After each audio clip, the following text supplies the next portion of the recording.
A royal wedding meant to bring peace, a bride from one of Europe's most powerful Catholic dynasties, a groom who led France's Protestant movement, and just 6 days later, one of the bloodiest massacres of the 16th century. What went so horribly wrong? I'm Claire Ridgway, author and historian, and today on the 18th of August we're heading back to 1572 to witness a marriage that was meant to heal religious divisions in France, but instead sparked a wave of bloodshed that shocked all of Europe. On this day in Tudor history, the 18th of August 1572, the wedding of Henry of Navarre, leader of the Huguenots and the future King Henry IV of France, and the Catholic Margaret of Valois, took place at Notre Cathedral in Paris.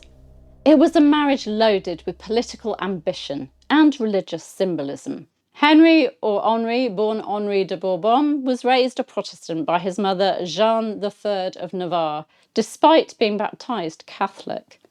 Margaret of Valois, daughter of King Henry II and Catherine de Medici, was raised staunchly Catholic. Her brothers Francis II, Charles IX and Henry III had all worn the French crown. This union was designed to unite the Valois and Bourbon families and to cement peace between France's bitterly divided Catholic and Protestant factions. But instead of peace came terror. Tensions simmered beneath the surface during the wedding celebrations. Huguenot leaders had flooded into Paris not just to celebrate, but to discuss their grievances about the 1570 Peace of Saint-Germain-en-Laye, the treaty that had ended the Third War of Religion. Then, on the 22nd of August, just 4 days after the wedding, Admiral Gaspard de Coligny, the Huguenots' leading figure, was shot and seriously wounded in an attempted assassination.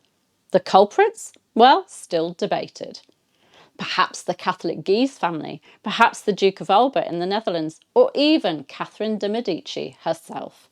The king promised an investigation, but by the evening of the 23rd of August, he and his mother decided that the Huguenots posed too great a threat. A more brutal solution was agreed upon. Just before dawn on the 24th of August, St. Bartholomew's Day, Admiral Coligny was stabbed and thrown from a window by one of the Duke of Guise's men.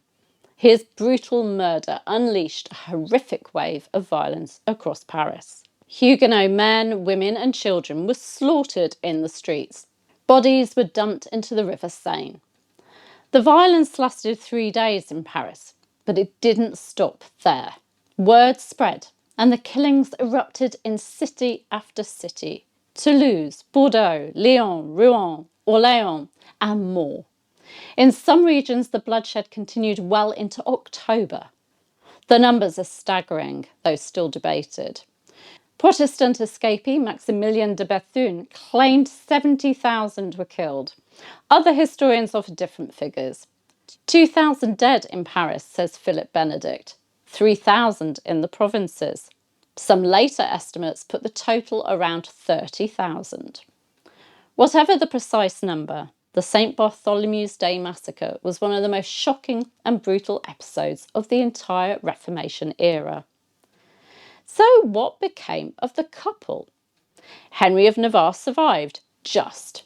He was forced to convert to Catholicism, though he later renounced it and returned to the Protestant faith. In 1589, he became King Henry IV of France, famously declaring Paris is worth a mass when he converted once more to Catholicism in order to secure the crown. Margaret and Henry's marriage was a troubled one and was eventually annulled, but their wedding remains infamous, not for unity but for the horrors it failed to prevent. The wedding of the 18th of August 1572 was supposed to mark a new beginning. Instead, it opened the gates to one of the darkest days in French and European history. Thank you for joining me today. If you found this story as haunting and fascinating as I have, then please do give it a like and subscribe for more Tudor and wider European history content. And do let me know in the comments, had you heard of the St. Bartholomew's Day massacre before? And don't forget to hit the bell so you don't miss tomorrow's slice of Tudor history, and do consider being a channel member. a member of my Tudor court, where you can enjoy lots of Tudor history goodies. I'll see you soon. Bye bye.